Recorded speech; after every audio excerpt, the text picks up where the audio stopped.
Hello guys, আসসালামু আলাইকুম। আজকে আমি আপনাদেরকে ঘুরে দেখাবো রংপুরের তাজহার জমিদার বাড়িতে। আর এই যে দেখতে পাচ্ছেন আমাদের মাস্টার সোয়াদ। হ্যালো সোয়াদ, কেমন আছো? আসো আমরা একটু তাজহার জমিদার বাড়িটা ঘুরে দেখাই। তাজহার জমিদার বাড়িতে প্রবেশেই আপনারা দেখতে পাবেন এখানে সিটিজেন চার্টার আছে এবং এই তাজহার জমিদার বাড়ির কী কী সুযোগ সুবিধা বা কি ধরনের ব্যবস্থাপনা আছে সেটা এখানে বলা আছে। এখানে প্রবেশ টিকিটের মূল্য হচ্ছে 30 টাকা। তবে যারা স্টুডেন্ট, বিশেষ করে যারা মাধ্যমিক স্তর পর্যন্ত পড়াশোনা করছে তাদের জন্য 10 টাকা, এবং যারা শিশু প্রাথমিক স্তরে আছে তাদের জন্য কোনো টিকিট লাগবে না। ফরেনারদের জন্য 400 টাকা, সার্ক কান্ট্রি থেকে যারা আসবে তাদের 200 টাকা। ইন্টারেস্টিং বিষয় হচ্ছে অটিজম বৈশিষ্ট্য সম্পন্ন শিশুদের বা ব্যক্তিদের ক্ষেত্রে কোনো টিকিট প্রয়োজন নেই। এবং এখানে কিন্তু শিডিউল দেওয়া আছে যে গ্রীষ্মকালে, শীতকালে কখন, মানে কয়টা থেকে কয়টা পর্যন্ত এই জাদুঘরটি খোলা থাকে, সে তথ্যগুলো এখানে আছে। আশা করি আপনারা দেখে নিয়েছেন। তো আমরা প্রবেশ করছি এবং এই জমিদার বাড়িটি রংপুরের একদম প্রাণ কেন্দ্রে অবস্থিত। এবং যারা জানেন তারা তো আসলে জানেন, যারা জানেন না তাদের উদ্দেশ্যে বলছি, এটা হচ্ছে ঠিক রংপুরের বেগম রোকেয়া বিশ্ববিদ্যালয়ের থেকে আমরা যখন সাতমাথার দিকে যাই, রংপুরে ঠিক সাতমাথার দিকে যখন যাই, যেতে রাস্তার বাঁ দিকেই তাজহার জমিদার বাড়িটি। এবং এই জমিদার বাড়িটি আপনি দেখেন প্রাকৃতিক যে সৌন্দর্য, প্রাকৃতিক বলতে অ্যাকচুয়ালি ন্যাচারাল, বাট এটা মানে পরিচর্যার মাধ্যমে করা হয়েছে। এবং দেখেন কি সুন্দর করে এই জায়গাটা, মানে আপনি যখন প্রবেশ করবেন এখানে, প্রবেশ করার সাথে সাথেই আপনার কাছে মনে হবে এত সুন্দর গার্ডেনিং, এত সুন্দর বাগান করে রেখেছে, মানে পরিষ্কার পরিচ্ছন্ন, খুবই চমৎকার। আর জমিদার বাড়িটি একটু ভেতরে সাদা রঙের, মানে সাদা পাথরের বা সিমেন্টের করা, তো খুবই সুন্দর। এবং আমি আপনাদেরকে এই জায়গাটা দিয়ে একটু দেখাবো যে কত সুন্দর করে তারা পরিচর্যা করছে, পরিষ্কার পরিচ্ছন্ন করে রেখেছে, সত্যি অসাধারণ। এবং আমি বিলিভ করি যে আপনারা এই ভিডিওটা অনেক পছন্দ করবেন, কারণ আসলে এই ভিডিওটা পছন্দ করার কারণ হচ্ছে যে জায়গাটাই সুন্দর। এখানে যে আমি কাভার করছি এটা না, আসলে জায়গাটাই সুন্দর। এবং এখানে আমি এই মুহূর্তে যখন এখানে আছি তখন এটার প্রবেশ সময় কিন্তু সকাল 10টা। তো এটা কিন্তু শীতকালে সকাল 9টার দিকে এটা খোলা থাকে, বাট গ্রীষ্মকালে সকাল 10টায়। আর প্রবেশ মূল্য আপনাদেরকে বলেছি। এটা ভেতরে আমরা আরও যত ভেতরে যাব সেখানে আমরা আরও বিস্তারিত তথ্য জানতে পারবো এই জমিদার বাড়ি সম্পর্কে। দেখতে পাচ্ছেন আমাদের 2 সন্তান খেলাধুলা করছে। এই জিনিসটা দেখেন কি সুন্দর করে তৈরি করেছে।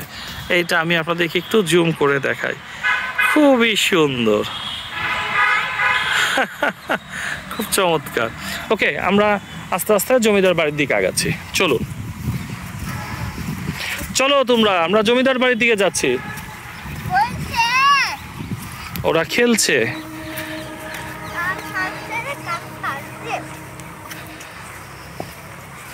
খুব সুন্দর। আসলে ভিডিওটা একটু বড় হলেও আমি আপনাদেরকে বলবো একটু ভিডিওটা দেখতে, কারণ দেখেন কি সুন্দর করে জায়গাগুলো, মানে যেখানে কিন্তু বসার ব্যবস্থা করা হচ্ছে দেখেন।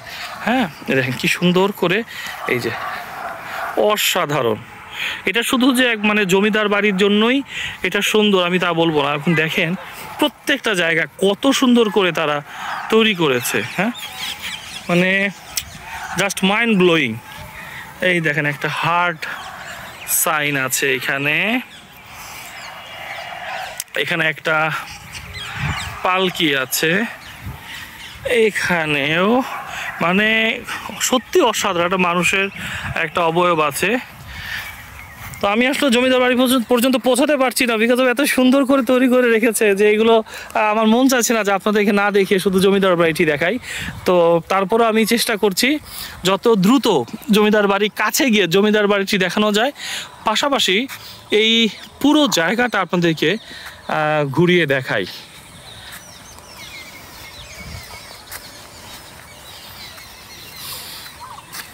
আমি একটু বলে রাখি, আমি কিন্তু আমার মোবাইল ফোন দিয়ে ভিডিওটি করছি, এবং এখানে যারা আসতে চান বা ভিডিও বা ব্লগ করতে চান তাদের উদ্দেশ্যে বলি, এখানে কিন্তু যেহেতু এটা সরকারিভাবে প্রত্নতত্ত্ব অধিদপ্তরের আওতায় বা অধীনে এটা রক্ষণাবেক্ষণের কাজ চলছে।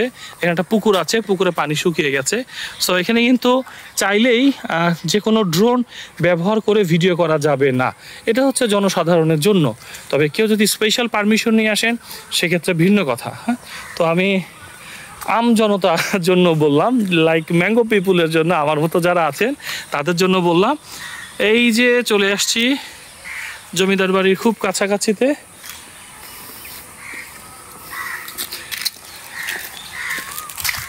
এই যে জমিদার বাড়ি খুব কাছে, অসাধারণ অসাধারণ।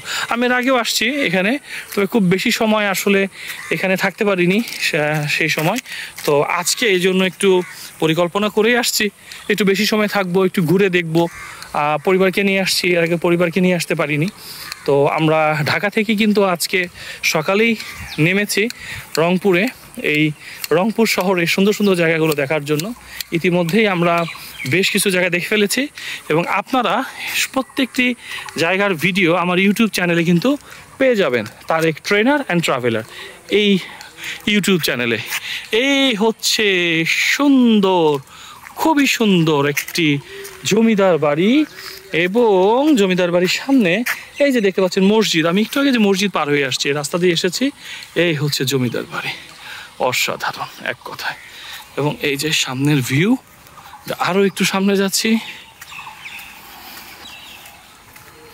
এটাকে জাদুঘরও বলে, জমিদার বাড়ি বা জাদুঘর, হ্যাঁ জাদুঘরও বলা হয়।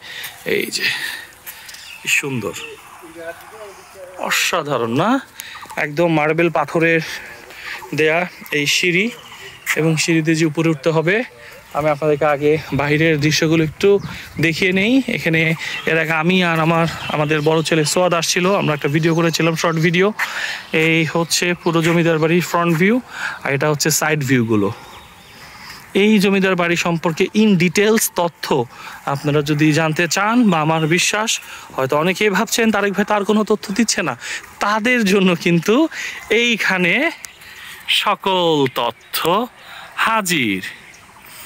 এখান থেকে আপনারা কিন্তু পড়ে নিতে পারবেন, এখানে সব ধরনের তথ্য দেওয়া আছে। সো আমি ভিডিওটা খুব বেশি বড় না করে এই তথ্যটা আমি এখানে একটু বেশি করে ধরে রাখলাম আমার ক্যামেরাটা, যাতে করে আপনি দেখে নিতে পারেন। এবং এটার যে সময়সূচি, সেই সময়সূচিটা এখানে দেওয়া আছে। আমার বিশ্বাস আপনারা এই দুটো জায়গা থেকে এই জমিদার বাড়ি সম্পর্কে তথ্য পেয়ে যাচ্ছেন। আর এই যে মেইন গেট, মানে এই জমিদার বাড়ির গেট হচ্ছে এটা, আর একটা হচ্ছে হলো মানে এই জমিদার বাড়ির দুটা গেট, একটা হচ্ছে ঠিক জমিদার বাড়ির সামনে, আর একটা হচ্ছে পুরো এলাকাটার, এই জমিদার বাড়ি যতটুকু এলাকা নিয়ে আছে তার একদম ফ্রন্টে একটা গেট আছে। তো এই ছিল মূলত আমার ছোট্ট একটা ভিডিও।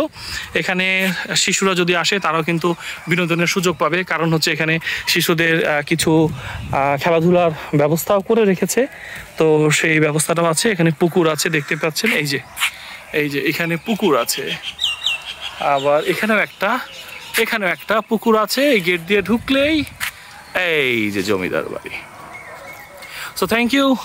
তারপরেও ভিডিওটা অনেক বড় হয়ে গেল, সরি, আমি আসলে চাইনি এত বড় হোক, কিন্তু আসলে যে বললাম ভালো লাগার জায়গা, আমার মন চাচ্ছিল না যে আপনাদেরকে কোনোভাবেই বঞ্চিত করি এই জায়গাটার কোনো একটি অংশ দেখানো থেকে। তো এই ছিল, ভালো থাকবেন, সুস্থ থাকবেন এবং সুস্থ বিনোদনের সাথে থাকবেন, পরিবারকে সময় দিবেন। অবশ্যই যে যার ধর্মের বিশ্বাসী আছে, ধর্মের যে ধর্মীয় কর্মসূচি বা কার্যক্রম সেটা আমরা পালন করব। আসসালামু আলাইকুম, সবার সুস্থতা কামনা করছি, ভালো থাকবেন।